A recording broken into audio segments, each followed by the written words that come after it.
If you like the video, make sure to like, subscribe, and comment. For more videos like this. What's the scariest true story you've heard or told? There have been several confirmed cases in a few different countries of people living in other people's houses unbeknownst to them. I believe one case went on for a couple of years. The intruder would wait until the homeowner would go to work and then sneak out and steal small amounts of food as not to be noticed. Well, eventually the homeowner did notice and couldn't figure out where his food was going, so he set up a hidden camera to record it. I can only imagine how scary it would have been to come home from work one night and sit down to watch the video, skipping through hours of stillness, to suddenly come across a person crawling out of your attic. And then the slow realization that that person is still in your house at that moment.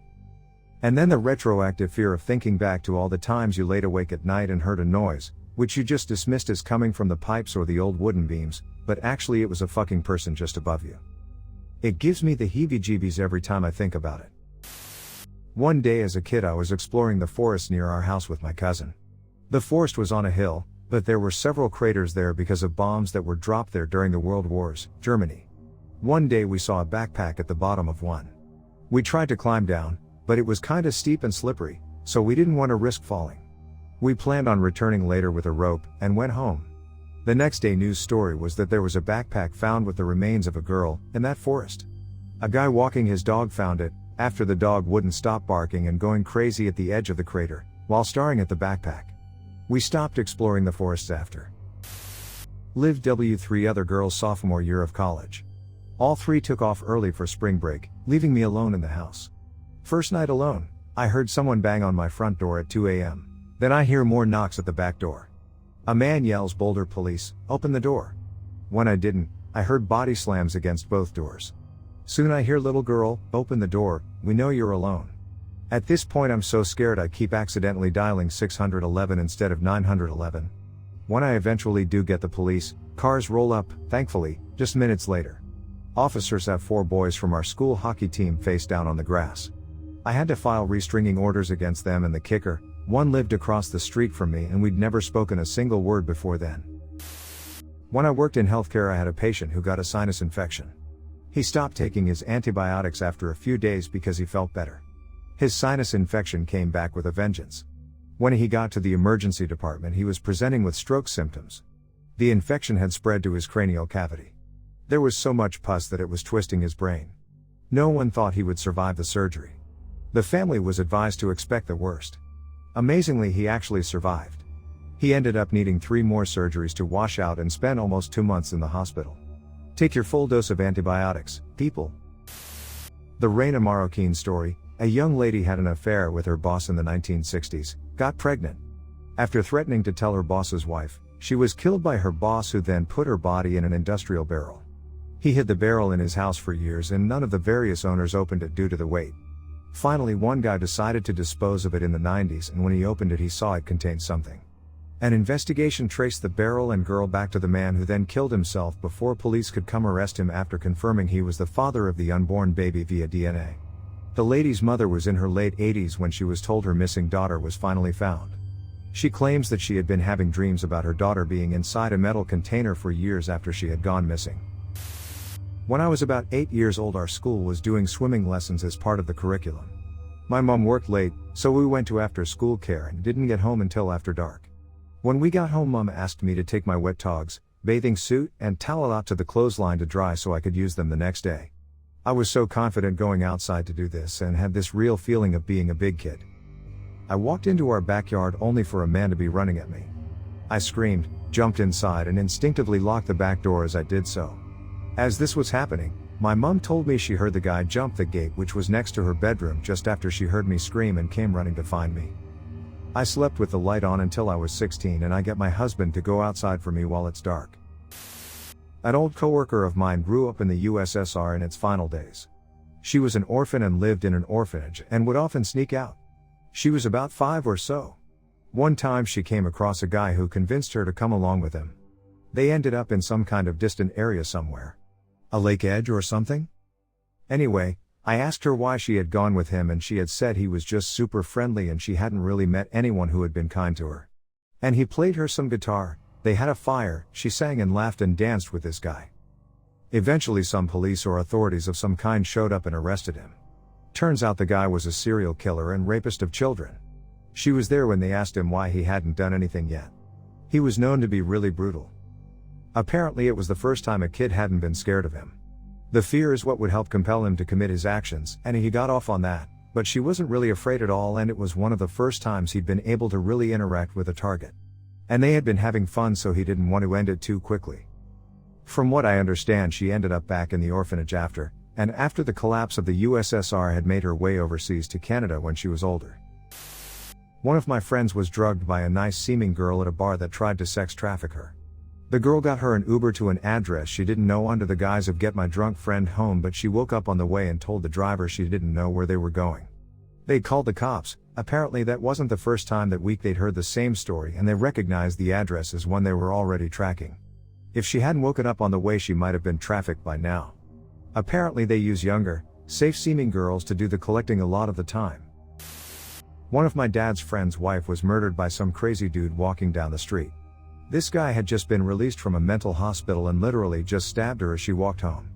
When my dad's friend came back, he thought she had just taken the dogs out for a walk, so he walked along the normal walk route and he saw loads of blue lights. He was stopped by a police officer and wasn't allowed any closer until he saw that it was his wife. I was a director of my college's student government. There was this dude who was always willing to take on projects, so I gave him lots of stuff. I remember thinking B was very charismatic and well dressed, and when he told me he owned a startup clothing company, I bought some stuff from his website. It was typical for student government kids to end up at the same parties, and I ran into him several times outside of committee. I was studying abroad my senior year and I was here on Reddit. Saw an article with the guy's face on it. Turns out he raped 12 girls at my university. It was apparently well known, but because his father was a dean wealthy professor, it kept getting swept under the rug. Apparently he was using extracurriculars like the student government to keep coming back to campus after he had been removed from his classes. The Lake Bodom murders are very scary. There are 4 teens who go on a camping trip in Finland.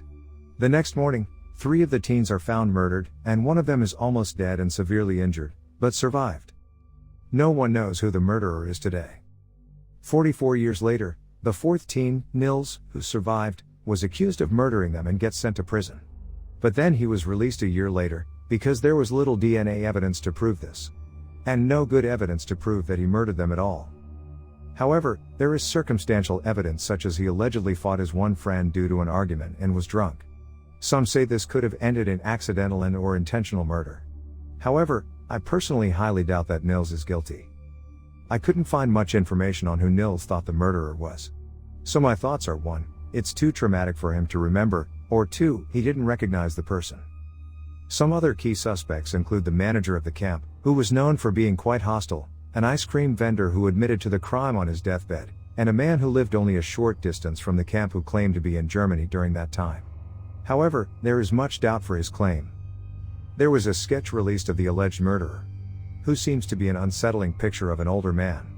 And you can find a photo of the man, who looks like the guy in the sketch, attending a police speech. Coworker's dad was babysitting his baby boy for him. At one point, Granddad went into the nursery to check on the baby and found that he'd somehow reached for the window blind strap and tangled himself up in it to the point where he was choking. Baby was already blue and all of the veins in his face had popped. Grandpa frantically dialed 911. EMS was there in 2 to 3 minutes and they brought the little fellow back to life, and he's okay now. I'm a crime writer and once interviewed a woman who told me an unrelated horror story about something that happened to her as a girl. When she was like 10, she had trouble sleeping and imagined the boogeyman was living in her closet, staring at her during the night. Every night she would come down and tell her parents, and every night her father would tell her the boogeyman didn't exist and she should go back to bed. Well, this happened for several nights and the father got tired of it. So that night he walked her back to her bedroom, turned on the light, and said, "I'll show you there's no boogeyman," and went to open the closet door. But something on the other side held it shut. He sent his daughter out of the room and forced the door open to find that a man was inside. He'd been sneaking into their house every night to stand in the girl's closet and watch her, and maybe more. He beat the ever-loving shit out of the man and the man went to prison. When I interviewed this woman, I looked him up online. He'd recently gotten out on parole and had skipped out on his weekly checks.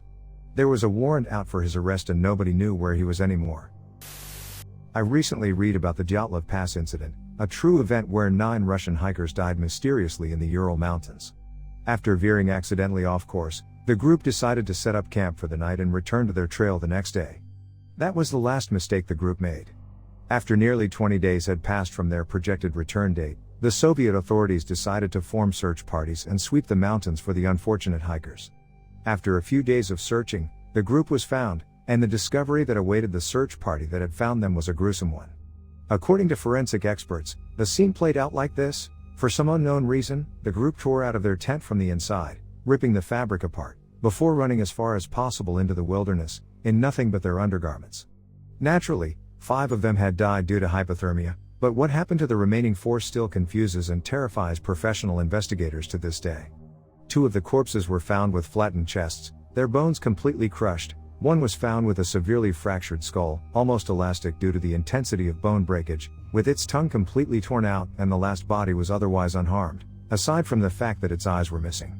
What's more, after the members' respective funerals, family members who attended claimed, on 9 separate counts, that the deceased's body had turned a sickly shade of orange, and that their hair had rapidly become gray. Closer testing then revealed that each corpse contained an abnormally high amount of nuclear radiation, a fact whose cause is still unsolved. Nobody knows what happened to the hikers at Dyatlov Pass, but maybe that's for the better. When I was a little girl, 9 years old or thereabouts, I was playing at the school down the street from my house. It was the middle of summer and myself and a girlfriend were hanging around watching the boys play street hockey. One of the boys called my name and said a man in the parking lot was looking for me. The parking lot was mostly obscured by the building, but I could see an old 70s style van that hadn't been there earlier. I was walking over to the van when the mother of one of the other kids showed up looking for her son and asked me what I was doing. When I told her someone in the van was looking for me, she took my hand and started to walk with me, and the van pulled out and sped away. Friend's mom walked me home, and I wasn't allowed out of my yard without my parents for the rest of the summer. I was so upset and didn't understand why I was being punished. It was only years later that I understood that I was likely being targeted by some opportunistic scumbag for who knows what. Thanks, Mrs. Gibson, wherever you are. My mom was stalked by a guy in her chemistry class. This was back in the late 70s, during her first semester at college. They were lab partners, and mom thought he seemed cute and nice, and was too shy at the time to ask him out, but she said if he'd asked her out, she would have went. They were friendly with each other in class, but their paths didn't cross outside of that since they were in different majors. As the semester wore on, however, she noticed he was often waiting for her outside of her other classes, the library, the student union, out in front where her dad picked her up and dropped her off. This continued into the spring semester. Puzzled, but not yet alarmed, she asked him how he always seemed to know where she was. He proudly said, "Oh, I asked the registrar's office for a copy of your schedule." My mom went to complain to the secretary, who gave out her schedule, and the secretary blew it off because you guys are dating. Luckily, mom had already arranged to transfer to a different school for sophomore year, and spent the remaining time left avoiding him. She never saw him after that. But it wasn't over. Flash forward to grad school. Mom was at work, and grandma gets a knock on the door. Since the man at the door was in a naval uniform, and my grandmother was a Navy nurse, she let the man in, because he looked rather sad. He starts off by saying how sorry he is for my mother's loss, which completely mystified grandma. "Well, ma'am, I just got back from overseas, and I found out my friend recently killed himself. He spoke so highly of his fiancée, your daughter, and I wanted to meet her." My grandmother told him her daughter didn't even have a boyfriend at the moment, let alone a fiancé. It doesn't take too long to establish the man's deceased friend in question was in fact mom's stalker. The naval lieutenant was pretty upset, and my grandmother even more so. She made him leave before mom got home. The weird thing about the stalker's death is that it was ruled a suicide, but he hanged himself from a very high up tree branch you'd need a ladder to get to, and his hands were tied behind his back. From what my mother later learned, he had a tendency to snoop and generally stick his nose in places they didn't belong besides the obvious stalking thing, and this didn't win him too many friends, so it's anyone's guess who he might have pissed off. My mom always concludes this story kind of nonchalantly, like, yeah, back in those days, they didn't really know much about stalking. They've gotten a little better in terms of awareness now. It gives me the creeps to think what could have happened if he escalated his attempts to follow her after she left that school. A few years ago I was living in a big city, didn't know anyone. A guy I was seeing came from abroad to visit me. At the end of his trip I accompanied him to his train home. After that I went back into the metro to go home. It was about 2 p.m., very bright and sunny outside. I sat down on a bench near a man. We made eye contact and I said hello, he said hello back. I felt like something was off but tried to ignore it. The metro car came and we both got inside. It was crowded. I took a seat, he took one of the only available ones which was right across from me. I started thinking I was overreacting since he started talking to a man near me, seemed like they knew each other. His friend got off after a few stops but he stayed. Once I saw my own stop approaching to change lines, I got up. He got up too and was right behind me. I could see his reflection in the metro car window and he was very slowly looking my legs up and down. I started to feel very uneasy. The doors open, we get off. I start walking quickly to the end of the platform, then realize he might be following me. There were several entrances/exits around, so I suddenly changed direction to go to another exit. He changed course as well. Then I turned around again, he followed. I did this a few times and he changed his path to match mine each time. Fuck. Eventually I knew I had to leave somehow so he wouldn't catch up, so I went to the exit I needed to take to change lines and go home. Unfortunately, the passageway to the next line was flooded with people, so I was slowed down. He caught up with me and started crowding me in, getting closer and closer to me. I was backed up against a wall at this point, him just smiling brightly at me. "Hello, how are you?" he asked me, still inching towards me. I was terrified at this point. No one stopped to even glance at us, so I knew unless I did something myself I wouldn't get away from him. I glanced to the right and saw a staircase downwards. Without warning, I sprinted away to the stairs. He was very caught off guard and it took him 2 or 3 seconds to start following me. I flew down the stairs and straight into a metro car. I turned around to see if he was close behind. He was sprinting down the stairs as well. Thankfully, the doors closed before he could get to the bottom and we pulled away. Surprisingly, I had gotten onto the right metro line and direction to go home, not that it mattered much to me at the time. That incident and several others of men following me home or in the street make me paranoid when I walk outside alone. I don't know if this will seem that scary to y'all, but one time when I was about 16 I was at a laundromat with a friend in her neighborhood. I wasn't as familiar with the neighborhood, I was just there to hang out with her. We start walking inside and there's this man standing outside his car, seemingly looking for something. He was a bit older. My friend walked right past them without giving them a single glance, but he caught me looking and asked, "Will you come help me find my phone? I dropped it down here somewhere and I can't find it." The hairs on the back of my neck stood up and I looked into the car and noticed a second man in the car staring dead at me. I'll never forget the way he looked at me. I immediately snapped my head away and followed my friend inside. When we got inside, she told me that those men were known traffickers and that was one of their ploys. I was shaken up because if I had been a little younger and a little dumber, I don't know if I would have seen the second man in the car. I think I might have helped the old man. My friends and I were drinking one night and going around asking, "Hey, whatever happened to," in this case, a guy a few of us used to have an aid period within high school. Nice kid. Googled him, I found a few sad results playing this game in the past, and there were a couple appellate court decisions visible in first few results. Turns out he went to Afghanistan, got extremely fucked up in combat. Court notes said he saw things there that completely undid him, basically, and came home with PTSD and delusional schizophrenia. Once home, he apparently has been on a mission to kill his mother to save her from demons and send her to heaven. He's tried and failed numerous times, apparently. It's not just that a greater than B plot though. It's all the surround. We looked up his social media accounts then and it's just threads and threads of manic rambling about demons. It was sad to find this, and not the only time I found a former classmate lost his/her mind, unfortunately, but also terrifying to think you could be normal, then through one set of circumstances or another, become completely insane within a few years. I had the most likable stepfather at the time. Would treat me really well. We would rent movies and plenty of nice activities for a 10-year-old boy. Until he cheated on my pregnant mother and she broke up. He threatened her, but from what I recall she didn't took it too seriously.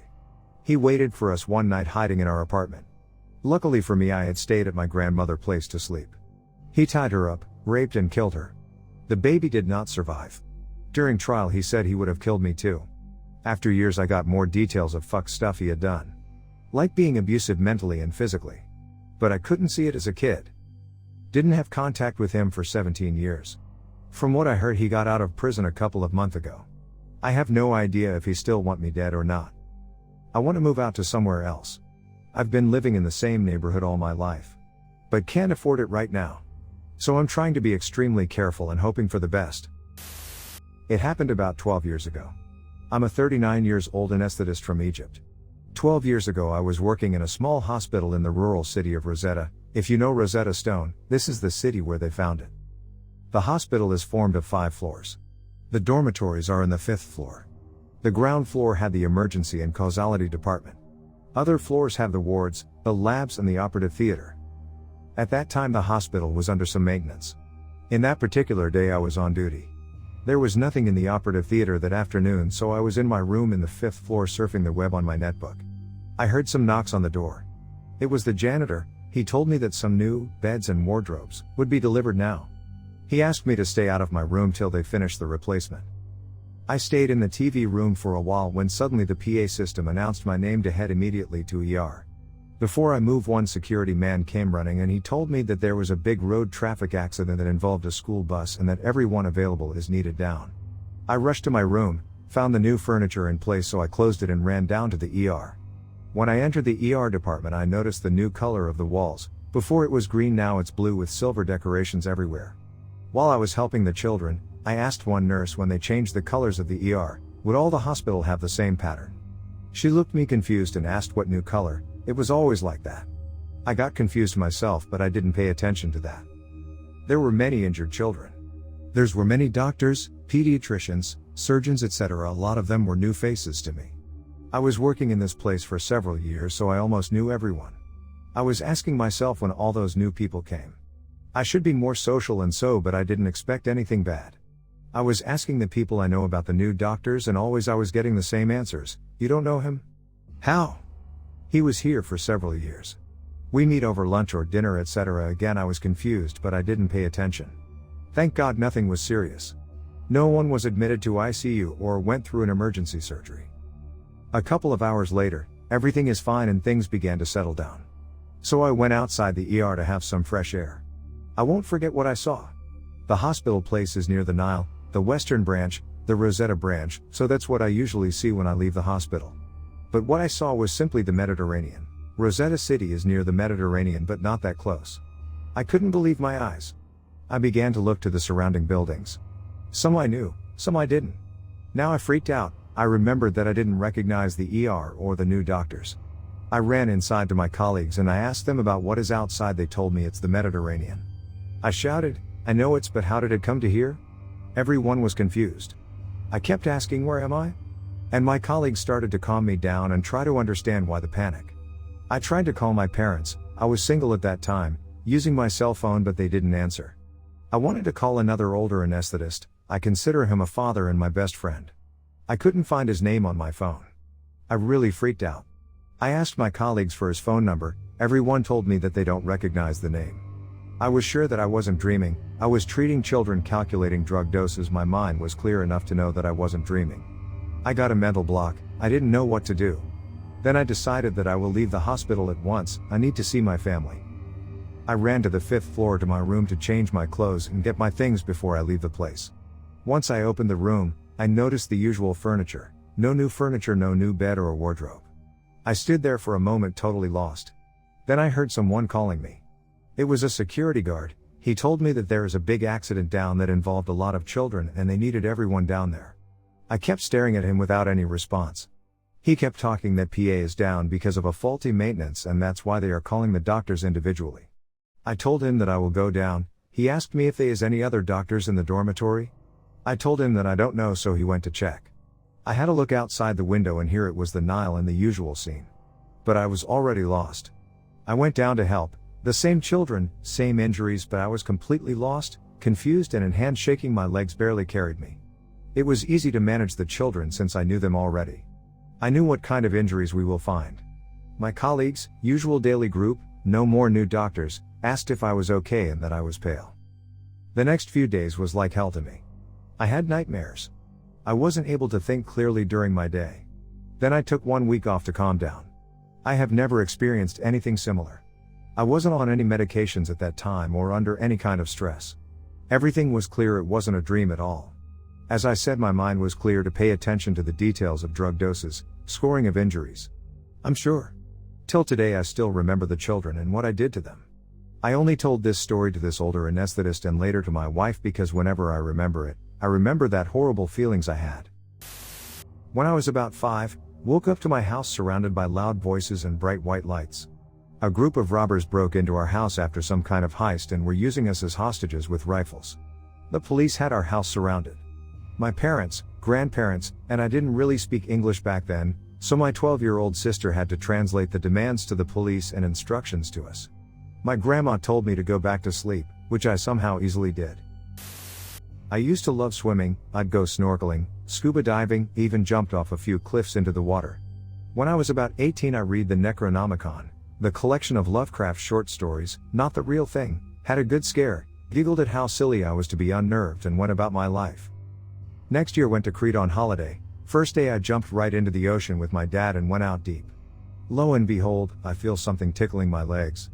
I dive under to see since it's too deep for seaweed to reach this high and I wanted to see fish. Tentacles. Everywhere. I was so shocked I lost my air and panicked hard. I started breathing in water as glowing eyes, sharp beaks and suckered tentacles flashed about me. Thankfully, Dad got me to the shore and didn't understand what was going on. He'd seen nothing but suddenly had a really grim look on his face. Went to the doctors. Turns out I'm the victim of a family curse, schizoaffective disorder. My dad was horrified cause since he hadn't got it like his brother and mother, he thought I'd be safe. They caught it early but this revelation then led to a lot of aspects of my life being thrown in the air. Entire people in my life became false, ideas I'd had were delusional, outbursts revealed to be due to mood swings. I'm doing much better now, I still don't go in the water. I'm not really great at writing sentences or paragraphs but I hope that everyone can read this just fine. I was walking out of a Walmart one night and this guy caught my attention and asked me if I can get him a ride. I don't know this person and I don't give random strangers a ride. He told me he was a truck driver and he wanted to go back to the gas station across the highway literally just within walking distance so he can get to his big rig. I made up some BS excuse so I wouldn't give him a ride. I suggested to him that there's Uber he can contact for help. He starts yelling at me saying that it's just a ride and that he needs help. At that point, I just said I gotta go and I quickly turned around and headed to my car. I heard him say okay. I got into my car and sped off. Initially I felt extremely bad for not giving him a ride but the way he yelled at me made it seem justified that I said no. I don't give strangers rides unless it's family or friends. Cut to almost a year later. I'm at a restaurant eating lunch. I decided to open up Facebook on my phone. What I saw next just spooked me down to my core. The article showed a picture of the same guy, who asked me for a ride that night, in a mugshot. Turns out he was a running fugitive wanted on several murder charges across the state I live in. One of the scariest things he did to trick people was that he would ask for a ride and then when him and his victims were out of sight of everyone he would then kills them by shooting them and he strips them of their money and their clothing. He then would take their vehicle and travel to the next area to find his next victim. I legit almost choked on my drink when I saw that. I used to be in the police and this story is burned into my head, probably for the rest of my life. Got called out to a caravan park. Lady could be heard screaming in one of the caravans the whole day but we only got a call that night. I turned up to the address with my partner and a huge friendly man comes to the door. He was towering over me and completely blocked the entrance to the caravan so I couldn't see past him. I said to him there had been complaints of a woman screaming from this address and he told me that his missus and him had been arguing about something getting stolen from outside their caravan which was her fault. Bullshit story. He was the friendliest man and so nice to deal with. Unfortunately, I wasn't going to leave without checking on the female as we have to make sure all parties are safe before leaving. He was hesitant at first but then moves out of the doorway and I see her sitting on the bed covered head to toe in clothing and huge sunglasses, which was odd because it was nighttime, possibility of drugs but I doubted it. I asked if she was okay and she nodded her head. She wouldn't remove her glasses for me and I wasn't allowed to make her. So I gave them a warning about the arguing and told them to keep it down. I was still unhappy with the situation as I didn't have enough evidence to make an arrest so I decided to go next door and ask if they had seen anything. The neighbors told me the woman is covered in bruises and I need to get her to safety. They agreed to be a witness and make statements so I was happy with the evidence for an arrest. I go back to the caravan and arrest the man and put him in the back of my car. I then go over to the woman who immediately collapsed when standing up. We help her back onto the bed and she starts removing the clothes and glasses. She's covered in bruises, her face is swollen with black eyes. She has fresh blowtorch burns to her legs and stomach. Huge holes all over her body from a screwdriver that were infected. I've never seen anything like it. That woman was tied up in that stupid little fucking caravan for weeks being tortured for every minute she was awake. The thing that got me though was how nice this monster of a human was. You just don't know anything about anyone until it's too late. We put this fucker away for life without bail. We got her help, a new place to live in a recovery house for domestic violence victims, and she's doing well. The saddest part of this whole story. The female is still in love with him and asks if she will ever see him again. Brainwashed. A van of 6 people and a driver are on the way to an engagement. Lonely roads and the driver dozes off. He wakes up and realizes that the van has gone out of his control, and in the seconds he has, decides to save himself and jumps out through his door. Van out of control, runs down, tosses and rolls. 4 people in the van died on the spot. 1 lucky person survived with minor fractures. The other person had barely survived.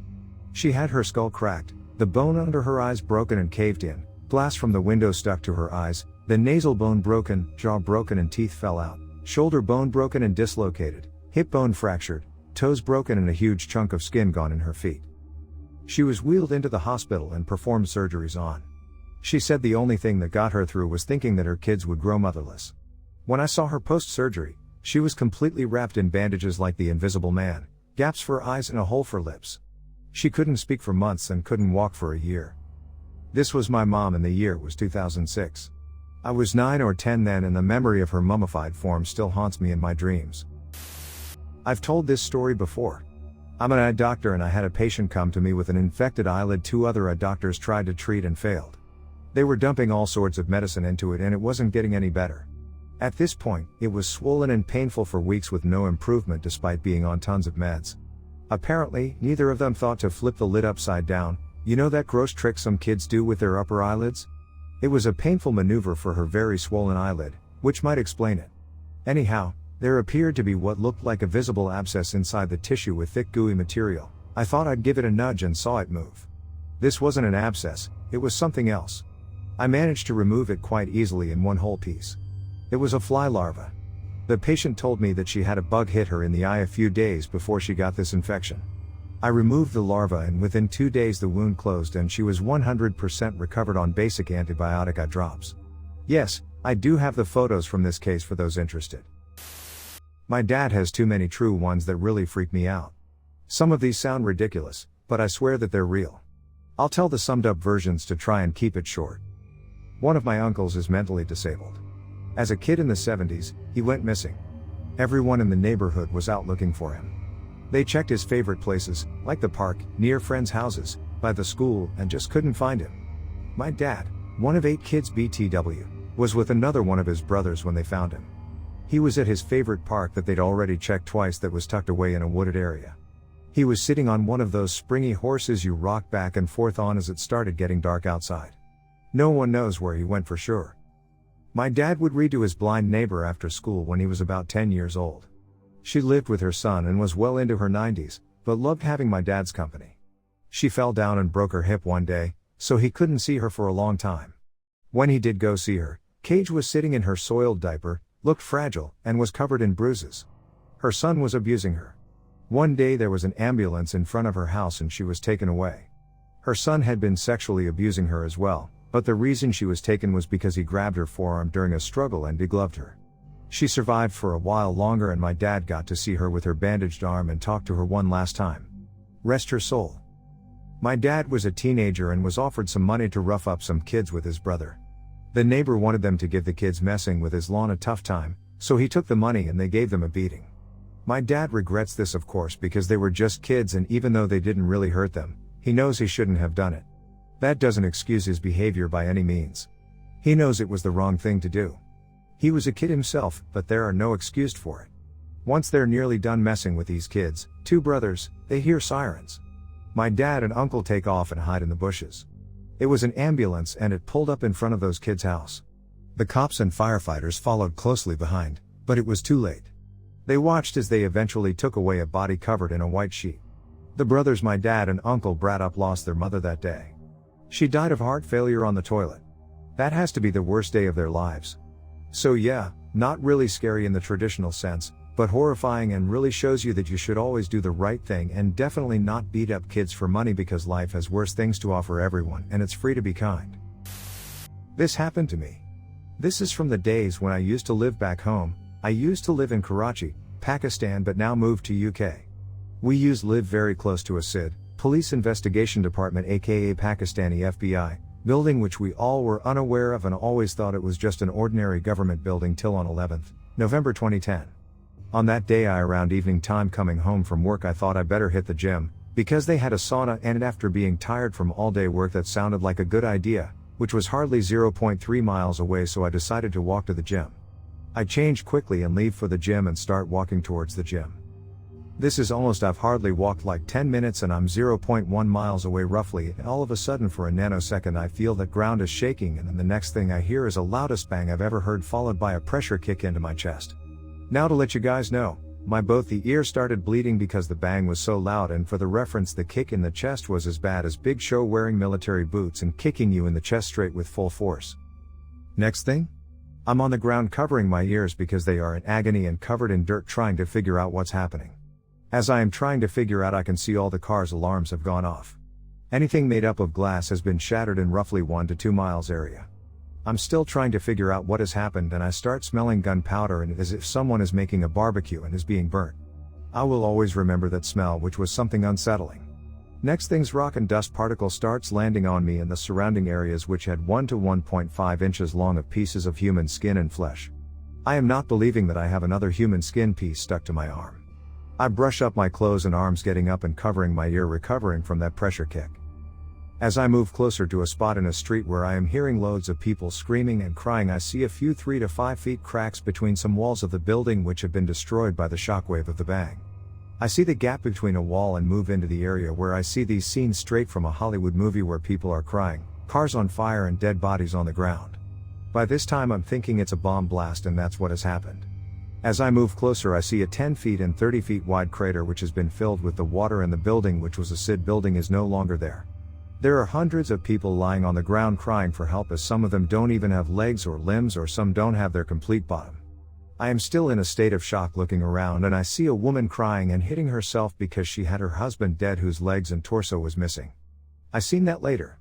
I see several people without legs, brains out and no limbs. One thing, which haunted me for sure, was a 18 to 20 years old guy who was dead and lying on the floor towards his chest on the floor with his neck turned towards me. I can still remember him looking straight into my eyes. His feet were flipped the other way around. After the police arrived and media arrived, I came back home after it got crowded. After I came home after the dusk every day, I would see that 18 to 20-year-old boy standing and staring into my eyes. I would wake up screaming throughout the night and see the guy standing at the doorway just staring at me. For 2 to 3 weeks I would see this guy regularly during midnight standing in my hallway staring through my soul. I still remember that guy's face and the shockwave and the sound of the blast. P.S. To this day, even the slightest bang or even a loud music drops freaks me out sometimes, reminding me of that shockwave. I'm married, so sometimes I tell my wife that the bang just reminded me of the shockwave I witnessed in this accident. I don't tell her, but inside my heart I pray secretly that God don't ever put anyone through that, even in their wildest dreams. I worked at an animal hospital in Las Vegas, and loved it. Until one day, when I hear something off over the radio as I'm doing my walks. We get a lot of feedback, and it was a short transmission, but I was certain it sounded like someone screaming, with a dog barking in the background. It was very short though. I was unsure, but I trusted my gut. I jogged over to the main treatment building and looked in. No screaming, no panic. Thought I was tripping. Decided to check the luxury boarding building, where my boss Gabby was. Silence. I decided to trust my gut again, and walked further into the building, despite no one else seeming alarmed here either. I walked to the end of the hall where my boss would be, and peered through the small plexiglass window in the door. First thing I see is blood, smeared on the walls. I freeze for a second, and bust in. There's blood smeared on the wall, floor, countertops, doors. My 120 pounds female boss is between 2 pit bulls ruthlessly fighting to the death. The dogs are locked onto each other, and she's trying to pull them apart, repeatedly losing her footing from all of the blood on the floor.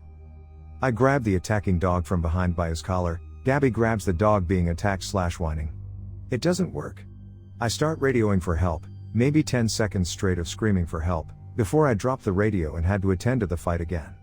The aggressor unclamps and reclamps on the dog's neck. I'm out of ideas and help isn't coming, so I look around and see a 10 pounds metal food bowl on the counter. I grab it, pause, look at my boss to see if she's cool with my plan, and she says yes. So I wail on this dog 7 to 8 times until he lets go, and walks away. I take the wounded dog to treatment, furious and covered in blood, as they listen to easy rock with their radios off. Bonus, a receptionist asks me later that day what all that noise on the radio was about. I asked her what she meant, and what she heard. I heard someone like screaming and saying there was an emergency, but I was with a client and it was really loud, so I turned it down. I of course am tasked with cleaning up all of the blood. I then quit. My mom's best friend was driving home from work one night when she got pulled over from a police officer. She had no idea why, but figured it could be a tail light or something, so she pulled over. When the officer approached, he confirmed to her that her tail light was out, and asked for license and registration, so she gave it to him and he disappeared to his car for a while. Later, when he came back, he started asking her weirder and weirder questions. They started regularly, "Where are you going? Where did you come from?" But then they started getting personal. "Do you have a husband at home? Any children? Any weapons? Any daughters? Any aggressive pets?" Once he started getting concerningly personal, she told him that it was inappropriate to be asking these questions. Then he started getting aggressive. "I'm a fucking cop. Do you know what that means? It means you shut the fuck up and do what I say. Step out of the car." Obviously she was pretty scared at this point. She rolled up the window and started looking through her purse for her phone. At this point, the officer was straight up violent. He was pounding on her window and trying her door, yelling crazy shit. "Get out of the fucking car, you bitch. You dirty fucking slut," I said out. So, in a full-blown panic, she stepped on the gas and drove away. A chase occurred for a short while, but the cop quickly stopped following her as she got closer to the main road. She then called 911, where she learned that there was no officers that were supposed to be in that location. In the coming days it turned out that there was a rapist who was posing as a cop in that area. She never even had a broken taillight. But he had her address, her personal info, and even knew about her husband and daughter. She told him she didn't own weapons, so she immediately purchased a pistol. Unfortunately she was forced to live in fear for a while until they caught the man.